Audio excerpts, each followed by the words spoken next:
मैं बिंदास लड़की थी। मेरी एक आदत थी कि मैं जब भी किसी लड़के को देखती तो बस हंस देती थी और मुझे ऐसा करना बहुत ही अच्छा लगता था।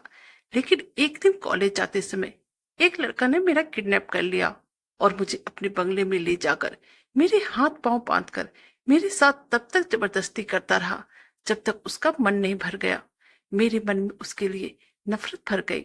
लेकिन फिर अचानक से मेरे साथ ऐसा कुछ हुआ जिसकी मैंने कभी कल्पना भी नहीं की थी और मैं भी उसके साथ। मेरा नाम पीहू है और मेरी उम्र 18 साल हो रही है। मैं जब भी कोई जवान लड़का को देखती थी तो मेरे अंदर जज्बात मचलने लगता था। मेरे दिल में एक अलग ही हलचल मच जाती थी और उस पर अगर वह लड़का मुझे देख लेता तो मैं उसकी तरफ देखकर हंस पड़ती थी। एक तरह से मेरी आदत बन गई थी। चाहे मुझे कोई लड़का पसंद आए या ना आए, लेकिन मेरे चेहरे पे हंसी आ ही जाती थी। मेरे दोस्त लोग कहते थे यह आदत बिल्कुल भी अच्छी नहीं है, तुम ऐसा मत क्या करो, किसी दिन तुम बहुत बड़ी मुसीबत में पड़ जाओगी। पर मैं उसकी बातों पर ध्यान नहीं देती थी और हमेशा लड़कों के साथ खुलकर हंसी मजाक करती रहती थी। अब तो आवारा लड़के भी मुझे देखकर मेरे करीब आ जाते थे और मुझसे बातें करने लगते थे। वह लड़के जब भी मुझे जी भर कर देखते, मुझे इशारा करते, तो मुझे इन सब चीजों में बहुत ही मजा आने लगा था। एक दिन मैं कॉलेज के लिए निकल रही थी। उस दिन मेरे पापा घर पर नहीं थे, शहर से बाहर गए हुए थे। तो मैंने कैब बुक कर ली। पापा जब भी घर पे रहते थे तो वही मुझे कॉलेज छोड़ आते थे और फिर कॉलेज खत्म होने के बाद मुझे कॉलेज से घर पे लेने के लिए आते थे।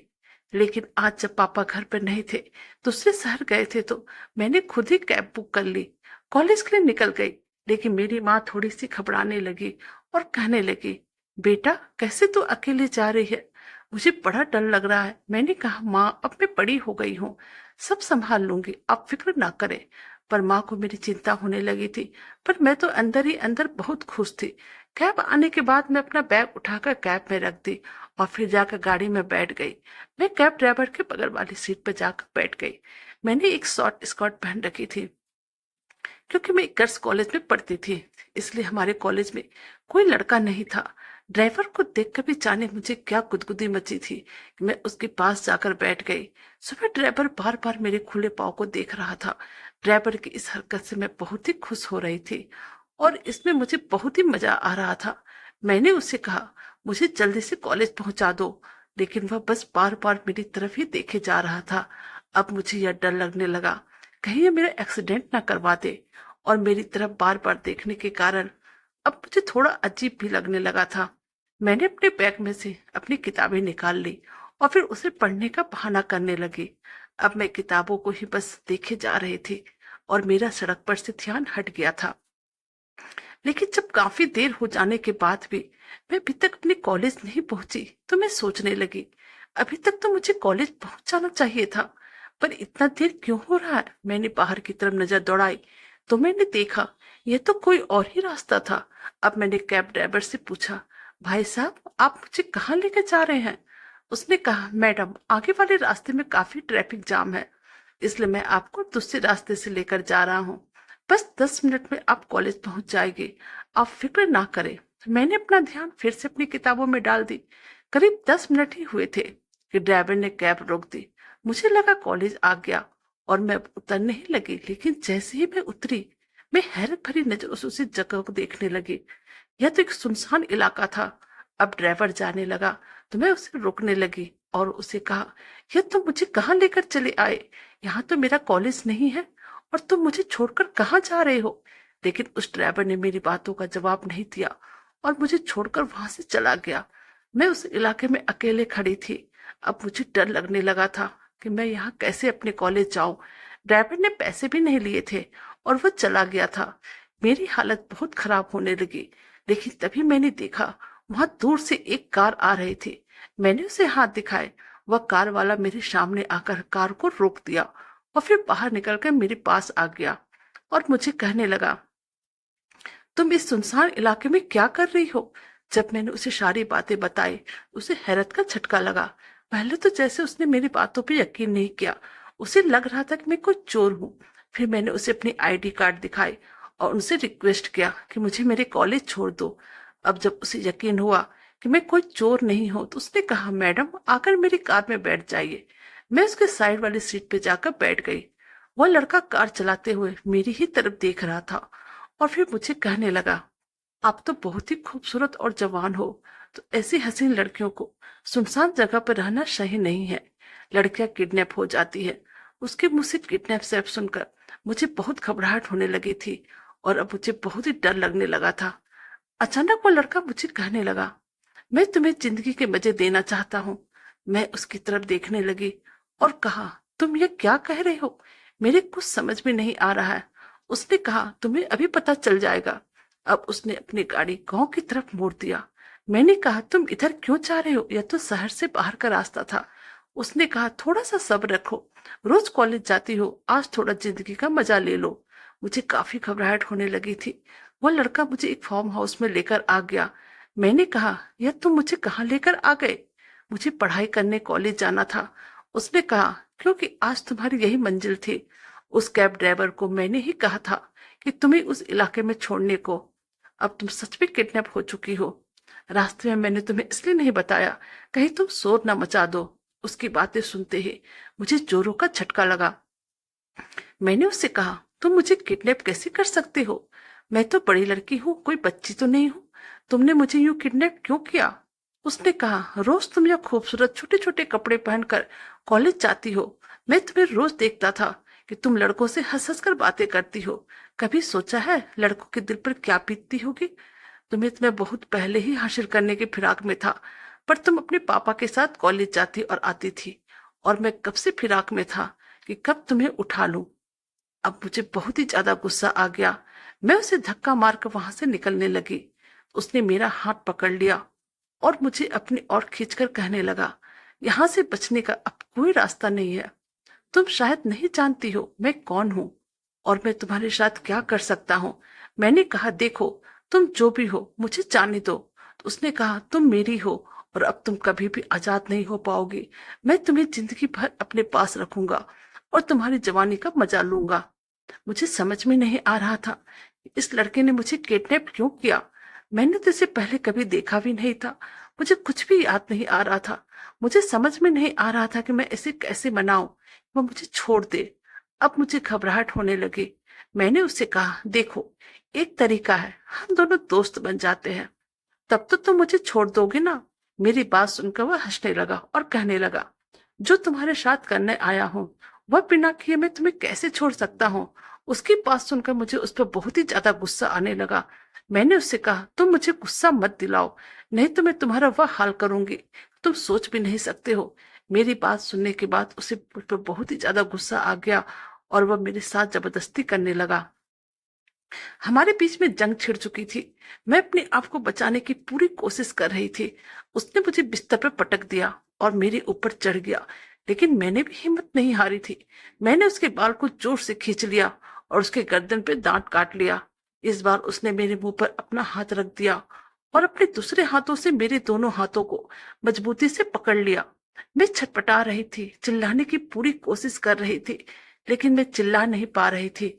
अब मैंने अपने पैरों का इस्तेमाल करने की कोशिश की, पर यह अनजान लड़का बहुत ही ताकतवर था। मैं उसके आगे टिक ही नहीं पा रही थी। मैं लड़कों के साथ हंसकर बोल लेती थी, इसका मतलब यह नहीं कि कोई भी मेरी मर्जी के खिलाफ मेरे साथ कुछ कर ले। भले आज मेरी जान ही चली जाए, पर मैं अपनी हिफाजत करूंगी ही। किसी के साथ हंसना बोलना, किसी को देखकर मुस्कुराना या खुश होना अलग होता है, और किसी को हाथ लगाना बिल्कुल अलग। इस लड़के को तो मैं आज इसका फर्क समझाऊंगी। अचानक उस लड़के ने मुझे चूमना शुरू कर दिया। मैं छटपटाने लगी। मैंने अपना हाथ उसके मुंह पे रख दिया तो उसने अपना एक हाथ मेरे मुंह से हटा दिया। अब उसके हाथ मेरे जिस्म की ओर बढ़ने लगे थे और अब मैं उसकी उस अजीब हरकत के मदहोश होने लगी। अब वह धीरे धीरे अपना हाथ मेरे सारे बदन पर दौड़ाने लगा था। उसने दूसरे हाथों से मेरे दोनों हाथों को जबरदस्ती पकड़ कर रखा था और मेरे सामने अपनी ताकत का नुमाइश कर रहा था। ऐसा लग रहा था मेरे साथ जबरदस्ती सब कुछ कर लेना चाहता है। अब वह मेरे पैरों तक पहुंच गया था, मेरी जांघों में हाथ फैलाने लगा। एक पल के लिए मेरी आंखों के सामने अंधेरा छाने लगा था। मेरा पूरा शरीर हवा में उड़ने लगा था और मेरे अंदर एक बिजली की करंट सी दौड़ने लगी थी और फिर धीरे धीरे अपना हाथ मेरे स्कर्ट के नीचे। अब मुझे कुछ होश नहीं था। इस अजीब से एहसास से मैं लड़ना भूल गई थी। अब ताकत मुझ में नहीं थी। उसकी इस जबरदस्ती में पता नहीं मुझे क्या हो गया था। एक पल के लिए मैं सब कुछ भूल गई थी। मैं चीखना चिल्लाना भूल गई। मेरे अंदर एक अलग सा मधोसी समाज चुका था, जो वो लड़का भी समझ चुका था। अब उसने मेरा हाथ छोड़ दिया, लेकिन जाने क्यों मेरी आंखों से आंसू बहने लगे। मैंने अपने आंखें बंद कर ली थी और अब आंखों से आंसू की बूंदें बहने लगी थी। वो लड़का मेरे आंखों में आंसू देखकर रुक गया। मेरे आंसू को अपने ओठों से पीने लगा था। मैंने आंखें खोली तो मेरी आंखें लाल हो चुकी थी। जाने उसे क्या हो गया। उसने मुझे छोड़ दिया और जाने लगा तो मैंने उसका हाथ पकड़ लिया। वो बड़ी हैरत भरी निगाहों से मेरी ओर देखने लगा। मैं खड़ी हो गई। वह मेरे कुछ कहने का इंतजार करने लगा। मैं बेकाबू हो चुकी थी, लेकिन मैंने कुछ ना कहा और कसकर उसे अपनी बाहों में भर लिया। मेरी इस हरकत से वो काफी हैरत में पड़ गया था। उसने भी कसकर मुझे अपनी बाहों में भर लिया और फिर से मुझे चूमने लगा। मेरे जिस्म में हाथ फैलाने लगा। मैंने कहा, बस अपने हद में रहना, मैं तुम्हारी गुलाम हूं। उसके बाद उस लड़के ने मुझसे प्यार तो किया पर हद पार नहीं की। थोड़ी देर बाद कहा कि तुम बैठो, मैं चाय बनाकर लाता हूँ। वह चाय नाश्ता बनाकर मेरे सामने ले आया था। मैं अभी भी नहीं जानती थी कि वो कौन है, मुझे किडनैप क्यों किया है। मैं चाय नाश्ता करने लगी। मुझे पता था कि लड़का कुछ गलत चीज मेरे खाने में नहीं मिलाएगा। जाने क्यों उस लड़के पे मैं भरोसा करने लगी थी। अचानक उसने कहा, पीहू, मैं तुमसे नफरत करता हूँ। मैंने सोचा था कि तुम्हारा सब कुछ खराब कर दूंगा, फिर तुम्हें घर के सामने ले जाकर फेंक दूंगा, लेकिन जब तुम मेरे सामने आई मैं तुम्हारे साथ वह कर न सका। जाने मुझे क्या हो गया, मैं क्यों कमजोर पड़ गया। इस लड़के ने मुझे अपने फार्म हाउस में कैद कर लिया था। मैंने कहा, तुम मुझे अपने घर क्यों नहीं छोड़ देते। उसने कहा, घर जाने का सपना तुम छोड़ दो, क्योंकि अब तुम मेरे साथ ही रहोगी। यह सुनते ही मैं डर गई। मेरा मन डर से कांपने लगा था। आखिर क्या बात हुई जो इसने मुझे उठा लिया। मेरी ना किसी से दुश्मनी थी और न मेरा कोई चाहने वाला था। मैं अपने दिमाग में जोर डालने लगी, सोचने लगी कि लड़का कौन है। मैंने उससे पूछा, तुम्हारा नाम क्या है। उसने कहा, मेरा नाम उत्कर्ष है। अब मैं अपने दिमाग में जोर डालने लगी, लेकिन मुझे कुछ भी याद नहीं आ रहा था। अब उसने मुझे कहा, क्या सोचने लगी हो, तुम मुझे जानती हो या नहीं। मैंने कहा, मैं याद करने की कोशिश कर रही हूँ। आखिर मैंने कौन सी गलती की है जो कि मुझे यह दिन देखने पड़े। आखिर तुम मुझसे नफरत क्यों करती हो। मेरी तो किसी के साथ कोई दुश्मनी भी नहीं है। मेरी बात सुनकर वह काफी गुस्से में आ गया और मेरे करीब आकर फिर से मुझे चूमने लगा। मेरे पास अब कोई रास्ता नहीं था, मैं उसका साथ देने लगी थी। रात होने को हुआ तो मैं काफी परेशान होने लगी थी, क्योंकि मेरे घर वाले मुझे लेकर काफी परेशान हो चुके होंगे। मेरे मम्मी पापा भैया मुझे ढूंढ रहे होंगे। मैं अब काफी परेशान हो रही थी। मैंने उससे कहा, देखो मुझे छोड़ दो, रात हो चुकी है। मेरी माँ को रो रो का बुरा हाल होगा। मेरे भैया तो जाने किस हाल में होंगे। वह काफी गुस्से में होगा और चारों तरफ मुझे ढूंढ रहा होगा। पर मेरी बातों का उस पर कोई असर नहीं पड़ रहा था। मैं कहने लगी, मुझ पर रहम करो। अब वह गुस्से में आ गया और कहने लगा, तुम्हारे परिवार के लोग रहम करते हैं क्या। क्या उन लोगों को दूसरों की परवाह है। मैं ये सुनकर काफी घबरा गई। मैंने कहा, मेरे परिवार के साथ तुम्हारी कोई दुश्मनी है क्या।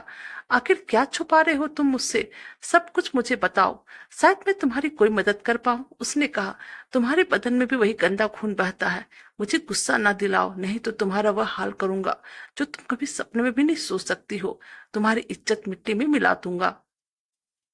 यह कहकर वह गुस्से से कमरे से बाहर चला गया था और जिस कमरे में मैं थी उस कमरे को उसने बंद कर दिया था। अब मुझे रहा नहीं गया, मैं रोने लगी। रो रो कर मेरा बुरा हाल होने लगा था।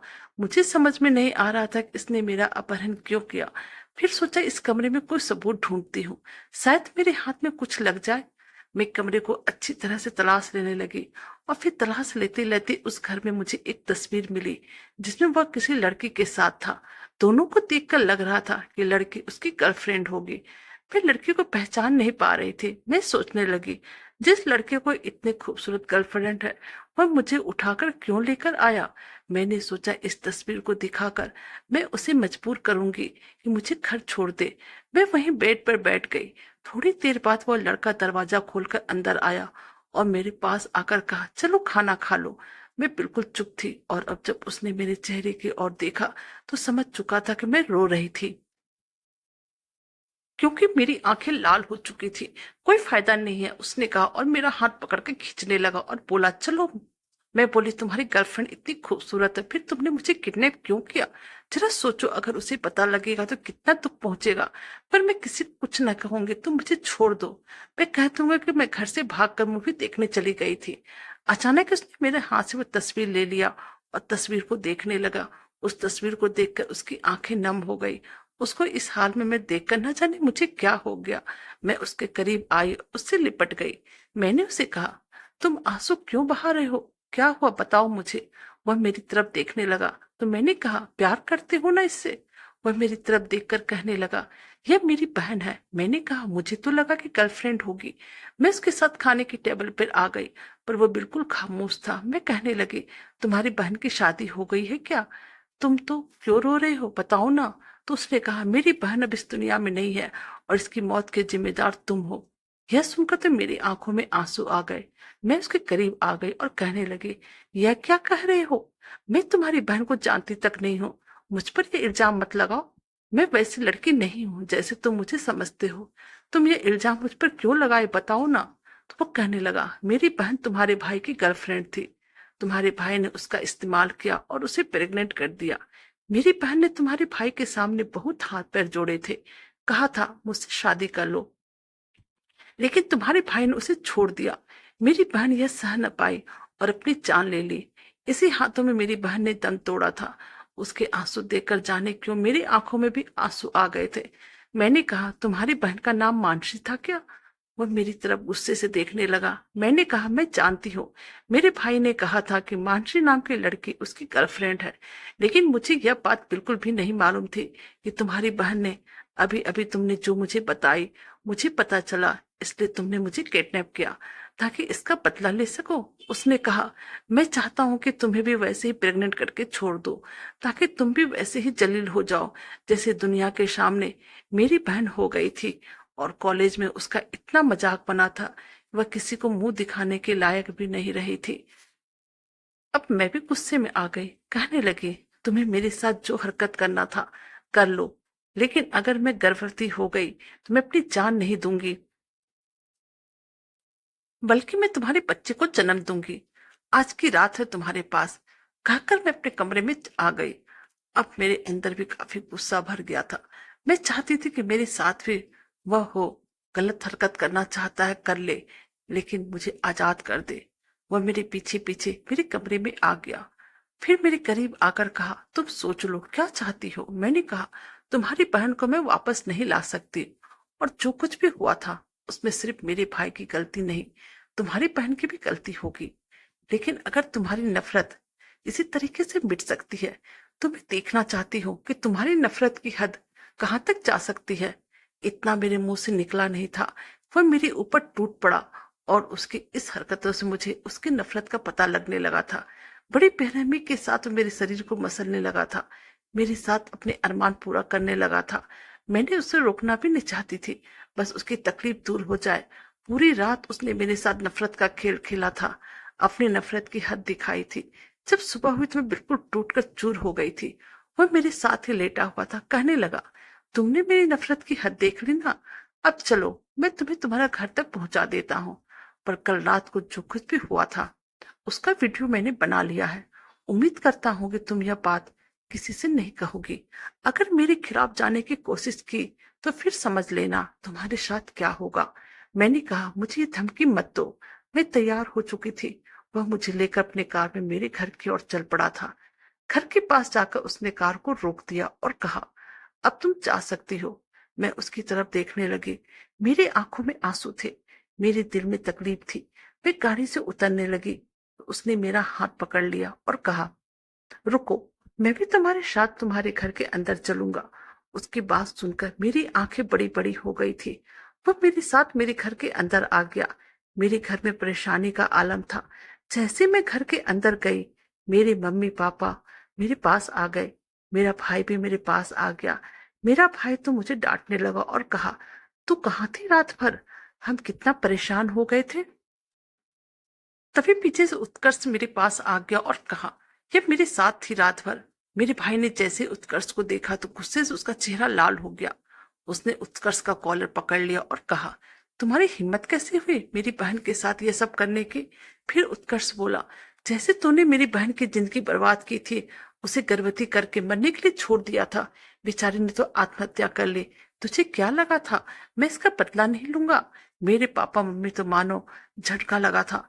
मेरी माँ मेरे पास आ गई और कहने लगी, इस जालिम इंसान ने तेरे साथ क्या किया? मैंने कहा, उत्कर्ष ने मेरे साथ मेरी मर्जी के खिलाफ कुछ भी नहीं किया।